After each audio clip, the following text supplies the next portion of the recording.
मैं सितमगर को कभी माफ़ नहीं करूँगी, अपने उसूलों से इनहराफ नहीं करूँगी।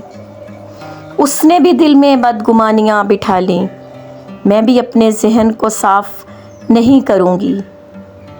ना चाहते हुए कई बार उसके आगे झुकना पड़ा, अब कुछ भी मैं मिजाज के ख़िलाफ़ नहीं करूँगी। बंद कमरे में तो मुझे आंसू बहाना कबूल है, पर सरेआम शिकस्त का एतराफ़ नहीं करूँगी।